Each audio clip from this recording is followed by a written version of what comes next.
오늘 암호화폐 시장의 분위기 좋지 않습니다. 가격이 회복할 기미가 보이지 않아가지고 마음을 더 무겁게 만들고 있는데요. 반면에 오늘 달러 인덱스 지수 좀 하락했습니다. 그와 동시에 미국 증시나 금 등은 저번 주에 연준 발표 후에 받았었던 피해를 회복을 거의 해주고 있는 모습인데요.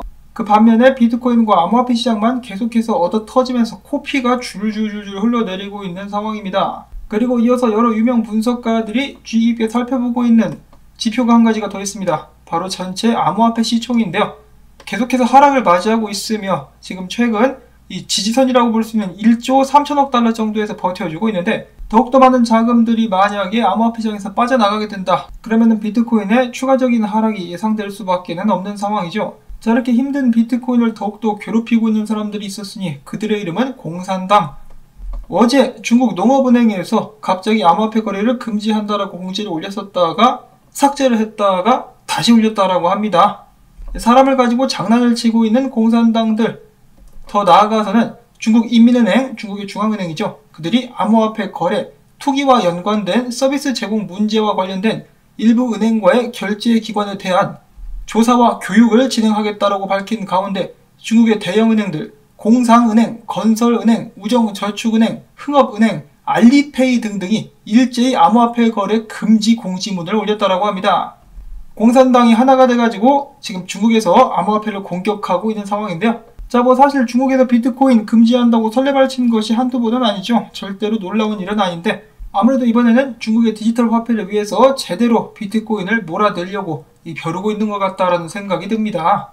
장기적으로는 좋습니다. 중국 사람들이 없는 암호화폐 시장이 더욱더 깨끗하고 건전하지 않을까라는 생각을 해보는데요. 그런 의미에서 공산당은 한국에 공문을 보내가지고 한국에서 중국 사람들이 암호화폐 거래를 못하도록 막아줄 수 있으면 좋겠다는 생각도 해봅니다. 이왕 할 거 제대로 합시다. 필요할 때만 김치 프리미엄 이런 거 이용해 먹지 말고. 자, 그리고 중국의 채굴자들은 공산당의 등살에 못 이겨가지고 지금 모든 기기를 미국으로 옮기고 있다고 하는데요. 최근에 3,000kg 어치의 채굴기가 비행기에 실려가지고 미국의 메릴랜드로 이동하는 모습이 포착되기도 했었다고 합니다. 해외 탈출을 시도하고 있는 중국의 채굴자들, 중국의 해시레이트들이 미국으로 들어온다. 이는 장기적으로 봤을 때 비트코인에게 굉장히 긍정적인 발전일 수 있다라고 여러 업계 사람들은 입을 모아서 이야기를 하고 있습니다. 자, 리브라의 담당자이기도 했었던 데이비드 마커스도 비슷한 이야기를 해주고 있는데요. 중국의 채굴 금지는 비트코인의 훌륭한 발전 토대를 제공할 수 있다라고 그는 의견을 밝혔습니다. 자, 한편 중국의 단속 같은 경우는 여파가 잠잠해지기까지는 시간이 좀 걸릴 수 있기 때문에 비트코인에 대한 믿음을 유지하라라고 노보그라치 형님께서 이야기를 하셨다라고 합니다. 이번 중국의 암호화폐 및 비트코인에 대한 단속은 자칭 황제인 시진핑핑이의 정치체제의 권위주의에 기인한 것이다.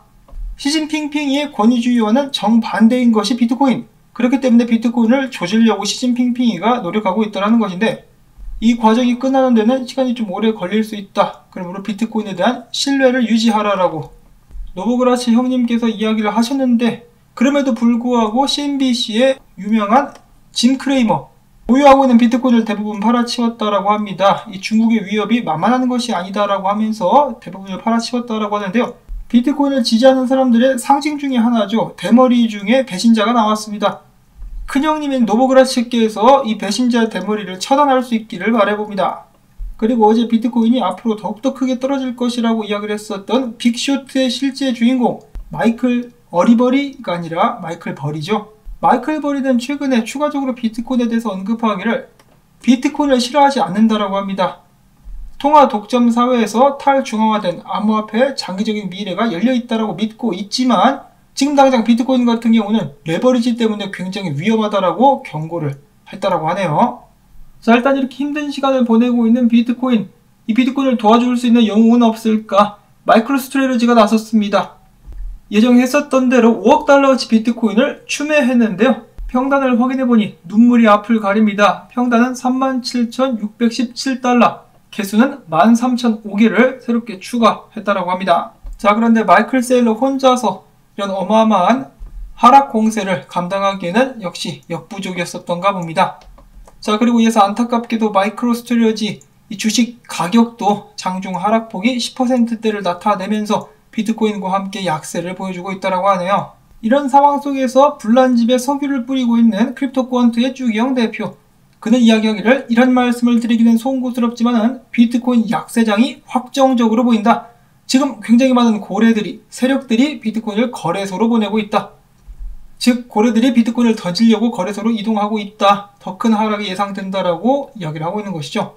어제까지만 해도 채굴자들이 일단 비트코인을 팔지 않고 홀딩하고 있다라면서 사람들에게 희망적인 트윗을 안겨다 주었었는데 고래들이 비트코인을 던지려고 준비하고 있다라고 합니다.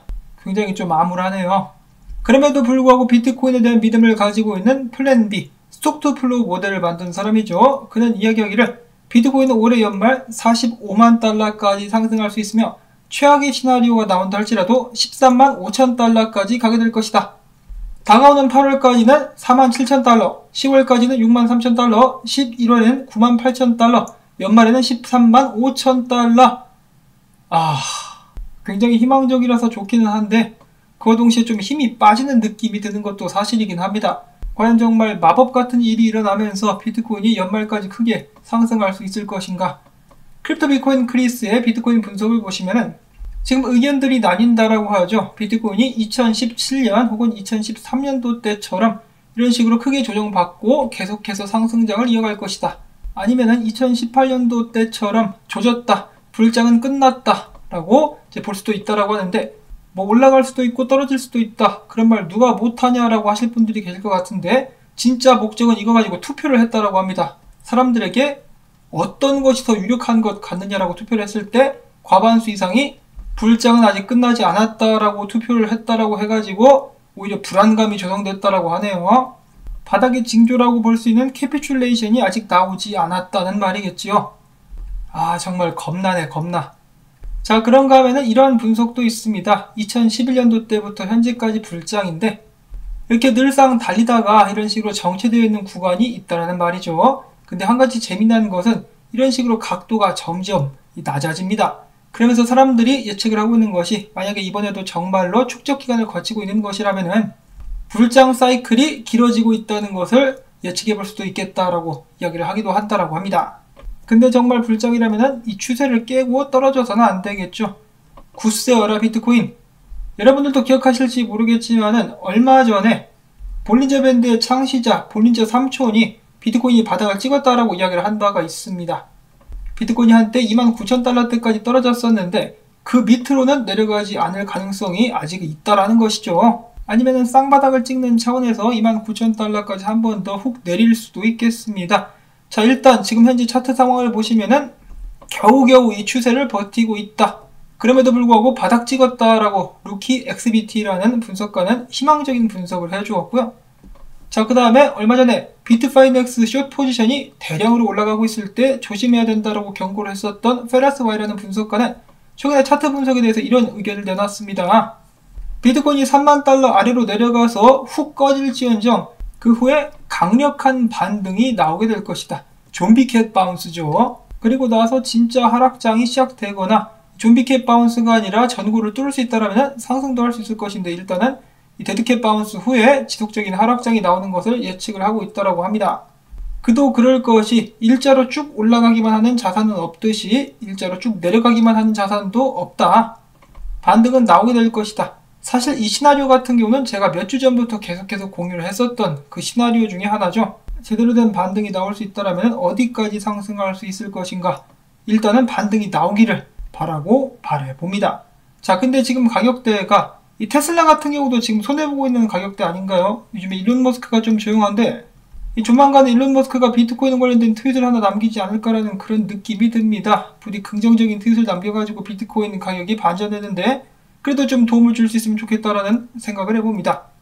그 다음에는 여타 소식들로 넘어가도록 하겠는데요. 자, 국내 상황 심란합니다. 난장판 된 코인판, 상패 놓고 거래소 발행처 소송전까지. 자, 업비트와 피카츄 프로젝트 둘이 신경 갈등이 고조되고 있다라고 하는데요. 사실 이 자식들보다는 이 손해본 개미들 걱정이 저는 더 되는데 원래 이런 난장판을 방지하는 것이 투자자 보호죠. 근데 최근에 금융당국의 동향을 보면은 이런 난장판을 부추기는 그런 모습이 보여지고 있어가지고 안타깝습니다. 다음으로 이어서 랜딩 플랫폼 비너스에 관련된 더 안 좋은 소식이 나왔다라고 하는데요. 스와이프 팀도 쥐지를 치면서 비너스 운영에서 손을 뗐다라고 합니다. 이어서 크립토닷컴에서 알려드립니다. 이더리움 이자율이 최대 6.5%까지 향상되었다라는 소식이 나왔었고요. 그 다음에 크립토닷컴은 암호화폐 수탁 업체인 파이어블록과 파트너십을 맺고 네트워크에 크립토닷컴을 통합시켜서 파이어블록 네트워크 내의 기관 투자자들에게 거래소 접속을 지원한다. 즉, 파이어 네트워크의 기관 투자자들이 크립토닷컴 거래소를 이용하게 될 것이다 라는 소식이 나왔습니다. 그리고 제가 자료를 모으는데 누가 이 차트를 올렸더라고요. 굉장히 우울해 보이는 차트죠. 이게 무슨 차트냐? 이더리움 6개월 차트라고 보실 수가 있겠습니다. 2021년도 상반기 여기까지 올랐었다가 쭉 내려버렸어요. 굉장히 좀 보고 있으면은 공황장애 올 것 같은 그런 차트라고 볼 수가 있겠는데, 물론 아직 6월달이 끝나지 않았습니다. 그리고 다음 달에 중요 네트워크 업그레이드가 남아있기 때문에 힘 좀 내봅시다 진짜. 와, 이거 너무하네. 이거 뭐 먹다 남긴 닭꼬치같이 그냥 캔들이 생겼는데 굉장히 안타깝습니다. 이거 볼 때마다 누가 이걸로 저를 계속해서 찌르는 것 같은 찌릿찌릿한 느낌이 들어가지고 바로 넘어가도록 하겠고, 자, 그 다음에 디지털 커런시로 그레이스케일의 모 회사죠. 앞으로 5천만 달러치 상당의 그레이스케일 이더리움 클래식 투자 신탁 구매 계획을 발표했다라고 합니다. 지금 그냥 비트코인을 좀 더 매입해주면 안 되나? 다음으로 해서 우크라이나 의회에서 암호화폐 규제법 초안 개정안이 발표되면서 더욱더 발전된 암호화폐 관련된 가이드라인 및 규제가 나오게 될 것으로 기대를 해볼 수가 있다고 합니다. 우크라이나는 지난해 글로벌 암호화폐 도입 지수에서 1위를 차지한 그런 경력을 가지고 있는 나라이기도 하다라는데요. 시간이 갈수록 암호화폐에 관련된 제대로 된 규제나 제도권 도입은 가속화될 것으로 저희가 생각을 해볼 수가 있기 때문에 지금 비록 분위기가 안 좋지만은 이 또한 지나가리라 라고 생각을 하고 있습니다. 뭐 이런 일을 한두 번 겪는 게 아니라서요. 물론 기분이 좋지는 않습니다만 이번 하락을 통해 가지고 더욱더 축적이 돼 가지고 비트코인이 힘을 낼 수 있기를 바라봅니다. 자, 이렇게 해가지고 오늘 나온 정보들 간단하게 정리를 해봤는데요. 부디 이러한 소식들이 여러분들께 도움이 되셨다면 토마토밭의 편의점 도시락 던지기 광고 영상 재생을 통해서 채널 지원해 주실 수 있기를 부탁을 드리면서 저는 다음에 새로운 소식 가지고 인사를 드리도록 하겠습니다. 안녕히 계십시오.